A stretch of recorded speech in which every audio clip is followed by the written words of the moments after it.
Aujourd'hui, je vais vous montrer comment héberger une formation sur System.io. Je vais vous faire une immersion pour vous montrer comment créer des modules, comment créer des leçons, comment personnaliser le tout à votre image, à votre identité visuelle.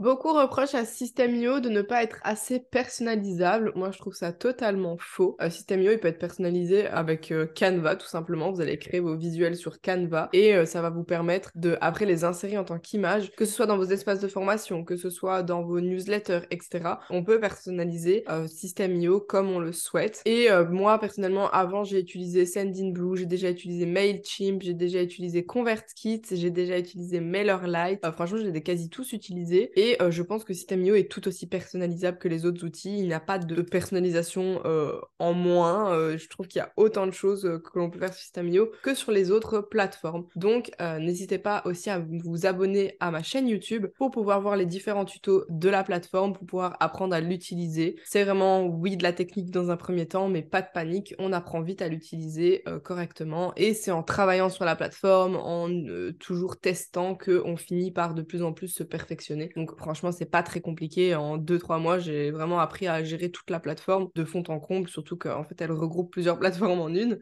Donc, je trouve ça super pratique pour le prix qu'elle propose aussi et tout ce qu'elle propose aussi comme fonctionnalité. Donc, on va se retrouver directement sur mon System.io pour que je vous montre comment héberger une formation sur System.io. Ça peut être aussi un freebie, ça peut être aussi une mini formation gratuite, ça peut être plein de choses, mais je vais vous montrer maintenant comment le faire et comment créer vraiment votre espace personnalisé. Nous voilà sur mon tableau de bord de System.io. Tout d'abord, vous allez aller dans l'onglet les trois petites lignes qui se trouvent sur la droite et on va cliquer sur produits et ensuite sur formation. Vous avez peut-être la barre qui se mettra tout ici au-dessus, tout au-dessus. C'est exactement la même chose, vous appuyez aussi sur produits et sur formation. Donc, on va créer une nouvelle formation. On va tout simplement appuyer sur le bouton créer. Vous allez lui donner un titre à cette formation. Donc, moi, j'invente. Je vais créer une formation sur comment créer son tunnel de vente. Hop. Le nom du formateur, c'est votre nom à vous. Moi, je mets mon pseudo par lequel tout le monde me connaît. Vous pouvez mettre une petite description, mais c'est pas obligatoire. Le nom de domaine de la formation, donc vous avez soit le nom prédéfini par System.io, soit votre nom de domaine personnalisé. Soit vous pouvez choisir le nom qui est donné par défaut par System.io, soit vous pouvez avoir votre nom de domaine personnalisé. Donc là, vous le voyez, ça change, hein, c'est sur cette URL-là qu'on le trouvera. Le chemin de l'URL, vous pouvez lui donner un titre. Donc ça va être tunnel de vente, formation. Donc ça, en fait, c'est le lien que les personnes devront taper dans la barre d'infos pour tomber sur votre formation. Ensuite, le thème, ça va être simplement des couleurs. Là, on n'est pas sur énormément de couleurs. Donc moi, j'ai le jaune dans mon cas.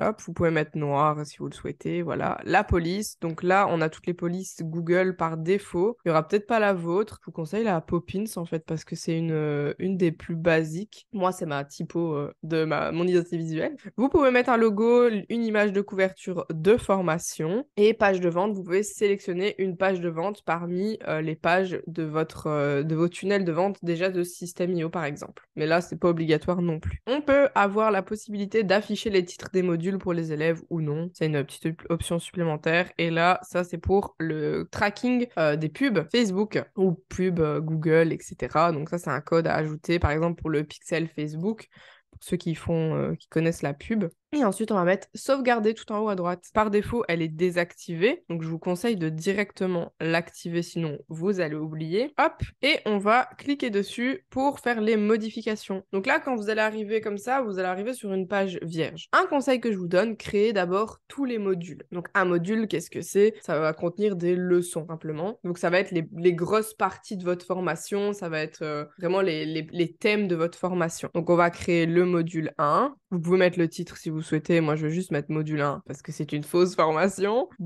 Deuxième module, module 2. Nouveau module, module 3. Ensuite, je vous conseille, donc, première chose, on va ajouter un chapitre. Là, on va écrire leçon 1. Donc, vraiment, c'est un exemple. Je vous conseille de choisir là, ce modèle-là. Donc, en fait, vous avez 3 templates qui sont proposés. Là, ça va être le titre, une image, un texte. Donc, ça peut vraiment être du contenu texte. Là, on aura une image de fond avec le titre une vidéo et là on aura la vidéo puis le titre et ensuite le texte. Donc ça c'est un peu la prédisposition. Vous pouvez dans tous les cas tout supprimer et repartir à zéro, mais on est obligé de sélectionner un template pour commencer. Donc dans mon cas je vais utiliser celui-là. Hop, on va tout en bas et on met sauvegarder. Pour modifier la leçon, soit les 3 petits points et vous allez aller dans éditer, soit vous appuyez tout simplement sur le titre de votre leçon. Ce que je vais faire moi dans un premier temps, c'est que hop, je vais prendre la section et je vais supprimer l'image de fond. Là, c'est du texte, là, c'est des vidéos, là, vous avez encore du texte. Vous pouvez vous amuser à tout supprimer et repartir de zéro, ce que je vous conseille de faire. Pour ajouter une vidéo, vous avez 3 possibilités. Soit vous pouvez avoir le lien direct, donc ça, c'est un lien, forcément un URL vers une vidéo YouTube, par exemple. Donc si vous hébergez vos vidéos sur YouTube, vous pouvez l'intégrer à la page. Donc là, c'est un petit peu du code.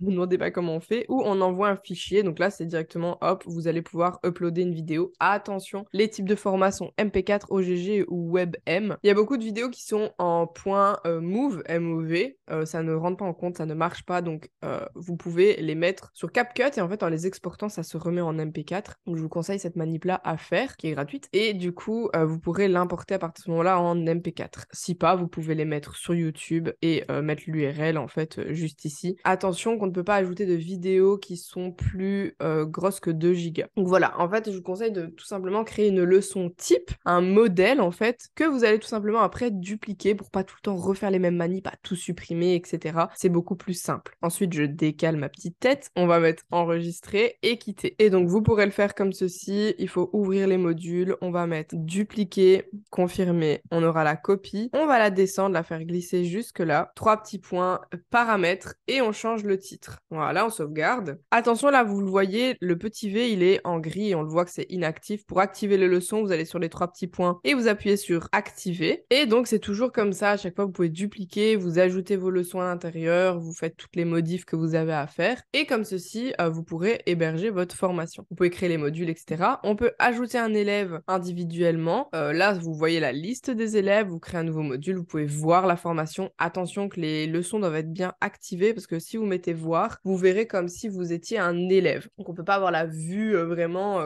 de voir toutes les leçons comme si elles étaient toutes activées. Donc, vous devez vraiment vous avez la vue en fait élève. Et ensuite, là, les paramètres, c'est toujours les simples paramètres qu'on a paramétrés au tout début de votre formation. Donc, si tout ça, vous voulez remodifier également. J'en profite d'être sur cette page-là. Si vous voulez donner en fait accès à vos élèves pour rejoindre la formation, soit vous allez devoir les ajouter manuellement parce qu'en fait, en mettant le lien de l'URL, ça mettra tout simplement l'accès à la formation, mais comme s'ils ne l'avaient pas acheté, dans le cas où c'est un achat. Si c'est un achat, si c'est gratuit, c'est aussi, vous devrez aussi l'ajouter manuellement. Donc là, comme on l'a vu, quand on est dans les formations, on peut l'ajouter manuellement. Mais si vous souhaitez le faire une automatisation, en fait, vous allez pouvoir créer tout simplement un tunnel de vente. Je vais vous montrer l'exemple avec mon System.io. J'ai créé un tunnel de vente. Dans ce tunnel de vente-là, j'ai créé une page de paiement. Cette page de paiement, j'ai tout simplement donné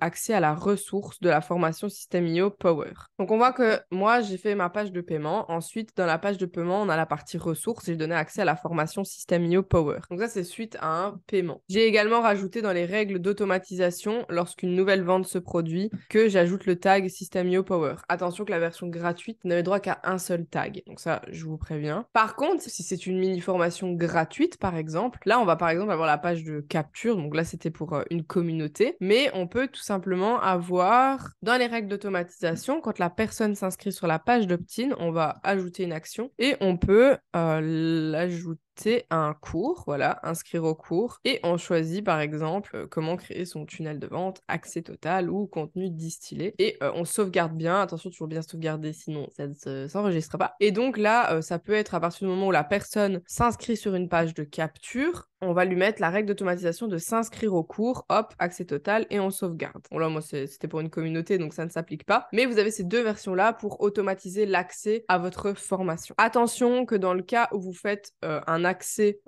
après un paiement, de bien dans vos paramètres de compte, d'aller modifier votre passerelle de paiement et de connecter votre compte Stripe ou PayPal. Je vous conseille Stripe parce que les frais sont beaucoup moins élevés que sur PayPal, mais comme ça vous le savez, vous devez absolument donc connecter votre compte Stripe, donner l'accès à partir de la page de paiement à la ressource ou automatiser via une règle d'automatisation en étant sur la bonne page, hein. Bien sélectionner la page parce que les règles d'automatisation changent en fonction de chaque page. Donc voilà pour cette vidéo, comment héberger votre formation sur System.io. Donc nous voilà à la fin de cette vidéo, j'espère qu'elle vous aura plu, que le fait d'héberger votre formation sur System.io est beaucoup plus clair pour vous. N'hésitez pas à vous abonner, à me mettre un petit commentaire, un like, ça m'aide énormément et ça aide aussi la chaîne à se développer. Et en attendant, je vous dis à la semaine prochaine pour une nouvelle vidéo. Ciao!